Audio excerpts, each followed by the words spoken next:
పైకి లేపు లోగోలు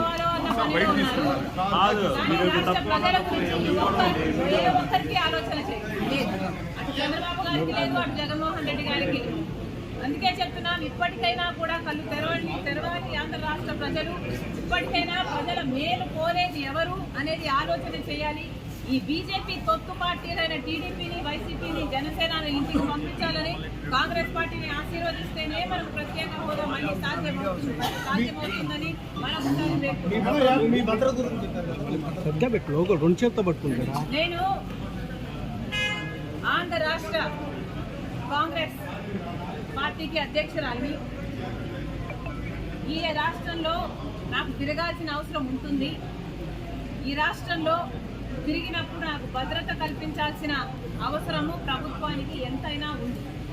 కానీ అవేవి పట్టనట్టు ఒక మహిళ అని కూడా చూడకుండా, అధ్యక్షురాలు అన్న ఇంగితం లేకుండా ఈరోజు మేము అడిగినా కూడా మాకు సెక్యూరిటీ కల్పించడం లేదు అంటే మరి మీకు ప్రజాస్వామ్యం గురించి చిత్తశుద్ధి ఉందా? ప్రజాస్వామ్యం ఇది అన్న ఆలోచన ఉందా, గుర్తుందా అని అడుగుతున్నాం.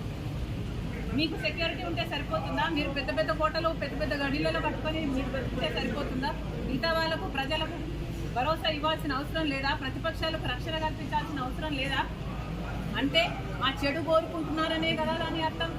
మాకేదైనా ప్రమాదం సంభవించాలని మీరు అనుకుంటున్నారనే కదా అర్థం. ప్రమాదాలు సంభవించడమే కాకుండా ప్రమాదాలు కల్పించే వాళ్ళలో కూడా మీ వాళ్ళు ఉంటారనే కదా మీరు చెప్పదలుచుకున్నది. ఎక్కడ ప్రజాస్వామ్యం?